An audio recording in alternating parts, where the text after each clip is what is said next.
Next up, we have got Tradge in the house, man of the moment, up and coming in the garage scene. Absolutely delighted to have you here with us What today, an intro. Tradge. I like that. So the first question I'm going to ask you is, who was your musical sort of interest that sort of got you into music in the first instance? That's a hard one. Growing up, it was a mix of everything, but I think I got majorly attached to Michael Jackson. Okay. Even though it's not garage, but I feel like that was my first introduction to superstardom. Yeah. Seeing people fate in the crowd, it's just nuts. You get a lot of that now yourself? I mean, I get a bit different to that, a bit more explicit, but yeah, I feel like that was my first introduction to like icon, would you call it? Yeah. I mean, and then obviously from there came Prince and whatnot, a lot of the Motown stuff. But yeah, that was my first introduction to like, wow, people are listening to this. No matter what country you go to, people know Michael Jackson songs. No matter what language they speak, they know Michael Jackson songs. So yeah, I feel like that was my first introduction to music in the whole. Okay. Yeah. How did like moving forward to sort of more recent times, you've met with some quite prominent characters in UK garage and other genres. Yeah. Can you tell us about, like, for example, Kelly LaRock, I think is one of those? Yeah, that's my sister, man. I met her in Box Park, Wembley. Shout out the Harrow crew. She was performing at some sort of live garage event, and my mate was hosting it, Silky. And this is when I weren't doing music anymore, right? At all. He spotted me in the crowd. He was a bit drunk. I was a bit drunk. We'll touch that in a minute. And he called me on stage. And I was like, what the fuck am I going to do, right? So I've then performed. She was recording it and she reposted it on Insta. But because of like when the garage scene was about, I didn't recognize her by face first, right? I just thought, oh, cool, she got blue tick. She posted. Then she got up on stage. I was like, oh, damn, that was Kelly LaRock. And then after that, I think we became friends over like a dumb rock, paper, scissors game or something. And forgive me for telling the story, but if I lost, I'd have to do some DIY at her house. Okay. Oh, wow. I thought she was joking, right? I got there, I drove all the way from Harrow to Southeast, and we went to Screwfix to get a jigsaw chainsaw. What Yeah. the hell would you do it? Mum's life, yeah, she'll tell you that. I helped make her table at her house. Wow. Well, I've just moved, so we're playing rock, paper, scissors after this interview. I'm clearly rubbish, so we ain't doing that. Yeah, we're not doing that. Yeah, that's how we met. We've remained friends since. From my relationship with her, I then met Nick. So it all comes full circle to why I'm here now. And would you ever consider maybe doing, a collaboration with Kelly on a track? Do you know what it is? Like that? With Kelly, right, because I respect her and what she's done to the scene so much, I don't think I'm ready yet.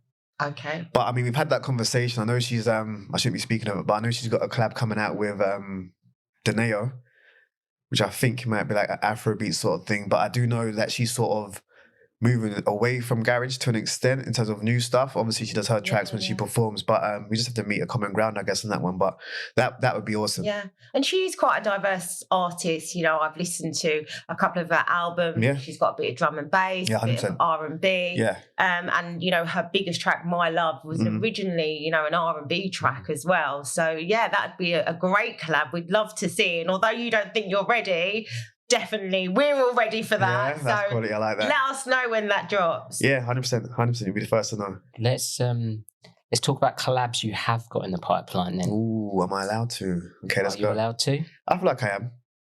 Let's do it. Who you got? All right, so I am currently working on a project that I did, for example, first attempt maybe 15 years ago.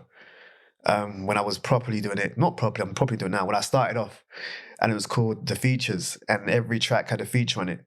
But at the time where I was, like the Channel U days, it was like... Channel U. Yeah, Channel U days. It was like my close friend Delisai, who was Mutia's youngest sister. I had a track of her on it, Aggro from Free Yard. So I sort of scrapped it at the time. I mean, trying to find a studio at the age or whatever I was then was just not easy. And every track sounded different in terms of quality. So I scrapped that. Now I'm back in the music scene. I'm going for it again. I'm trying to work with Nick, but he's not easy. The distance, the time matching, but we've got something in the pipeline. Like we've both written it. Casso Blacks, I've done that one already. I'm meeting with DT today. And who else am I collabing with? Aaron Soul from Ring. Oh, Ring yeah. I love that track. Yeah, we worked together recently. We did the 20-year anniversary remix for the track, which was quality. Because that's, again, one of the songs I grew up listening to from my eldest sibling and my aunt. They was obviously the one that introduced me to garage. So even then, we're like, wow, have you met this person? Have you met that person? But a bit like what Jade said, it's like you just meet them as people. I don't really see them as MC Bushkin or, you know. So I feel like the way I approach them is easier to have like a relationship with them like that. Even with like Lisa Matthew and Romeo and whatnot, they're like friends of mine, which is crazy to even think, right? I remember with the Nokias making the polyphonic 21 seconds ringtone on the bus and whatnot. So yeah, it's just it's a bit mad, but it's just being in the moment, I guess, and just loving it. Do you think that adds to like the creativity in the sense of, do you think it's a lot more natural with regards to like the music organically being made when you already have a relationship with the people, as opposed to it's something planned? Yeah, I agree with that, but 50% of it's something else. I had this conversation with a friend of mine. So when I first got into music, I was doing grime. And I was part of a movement called Ital Beats, so hang tight them boys. But I never felt like I had a place there, mainly because of everything they were MCing about I didn't do. Yeah. Right. Minus is plus from it's not what I joked about earlier, Nick. I didn't get shanked.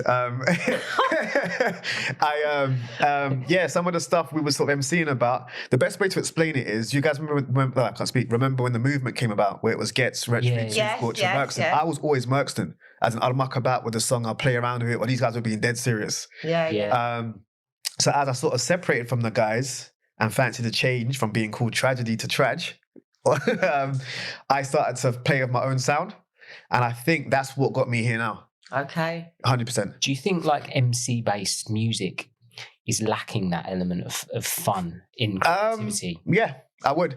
And I don't want to rustle any feathers. That's why I don't listen to trap music or drill. It's not relatable to me. I feel like they're all saying the same thing. Flow-wise sounds very the same. There's one or two that stand out to me, but it's just about finding your own lane, I think, with everybody. I know what works, but then you have to have your own identity. 100%. Yeah, that's what I think. And how would you describe your music to someone who hasn't sort of heard it before? You know, how would you sort of describe it? That's a tough one again, because I don't like to swear in my tracks. Yeah. I don't swear. That's fair enough, though. I can find other things to rhyme with X, Y, and Z. So I would say child friendly. My first EP was called Club System Bangers, because I like to make sure every track is a banger. Like to say 5 tracks on it, every single one could be a single. There's not like a weak link. And that's again going from the Michael Jackson stuff and sort of studying him and seeing that they put bonus tracks on because he didn't feel like it was the right track, sort of thing. So I refuse to have a project to where one track sounds like a bonus track. But the best way to explain it, I don't actually know. Like, it's garage, but it isn't, but it is. But the best way to explain it is my mum, I showed her a track recently, right? And she goes, "You've actually got your own sound. It's like called Tradge music." So yeah, I feel like I'm trying to bring elements of everywhere just to have my own sound, to be fair. I think the thing is, like, in this day and age, everyone seems to think that they have to label something, don't they? It has to be categorized. Yeah. Like, it doesn't, does it? No, because even yesterday I was sent something to my distribution. I was trying to find the right category. I just went with alternative. Yeah. Literally. Says it all, doesn't it? Yeah, literally. 100%. Yeah. And you mentioned DT, working with DT. Big names, obviously we talked about many, but are there any that you would ideally like to work with in future? Anyone you're particularly feeling at the minute? I think because of the sound, right? I've always been digging Bugsy Malone. Cool. But more now than before, if that makes sense. Like, I like his flow, I like the accent, but the sort of style and genre he plays with, right up my alley. Another one's AJ Tracy. Yeah. Which I manifest quite a bit because I didn't know until maybe 2 weeks ago when he got like platinum on a single with, was it Notes? That my brother produced it. Oh, wow. Which is nuts. Yeah. So when I go to record my brother's studio, it's there, like the plaque and whatnot. So it's we made a joke the other day, right? Because obviously I know certain people in the garage. I said, bro, if I lost my phone, right, it's over because someone will find out, have contacts for blah, blah, blah. And he goes, yeah? He goes, look at this. He pulled out his phone, went straight to AJ Tracy. Like, the list he's got is crazy. Wow. But what I don't want to do is I don't want to ask for favors. I don't want to force things to happen, if that makes sense. Yeah. I do have the links there for X, Y, and Z, but it's just about proving myself, which is why I said until that Kelly moment comes, I don't want to force it. Yeah. Yeah. So, yeah, those are the answers. that. Bugsy and AJ Tracy, I think. Cool. Yeah. And with regards to we touched on it. Like, can you talk to us about the process in making your music? Do you start with an instrumental? Do you have a concept in your head prior to starting? Or is it just... So now we're going to go back to what I said. So Feel a Bit Drunk was my first sort of reintroduction to the music scene, which sort of blew up because it got played on Christmas Day by Justin Wilkes, which was nuts. Okay. Again, sort of connected through Kelly because I went to a performance where I think it was like a History Christmas do in Essex somewhere. But even that track, or the reason why I'm here, technically is kind of by mistake. So a friend of mine who's a producer, he's made his own project, right? And he's asked me if I can collab on a track. And I was like, and he goes, well, look, it's been like 10 years or whatever since you've been on the track. The last one was with me, so just do me this favor.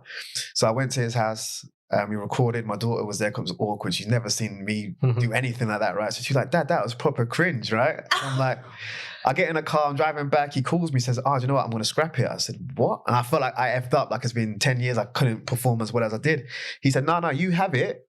It just doesn't fit my sound of music.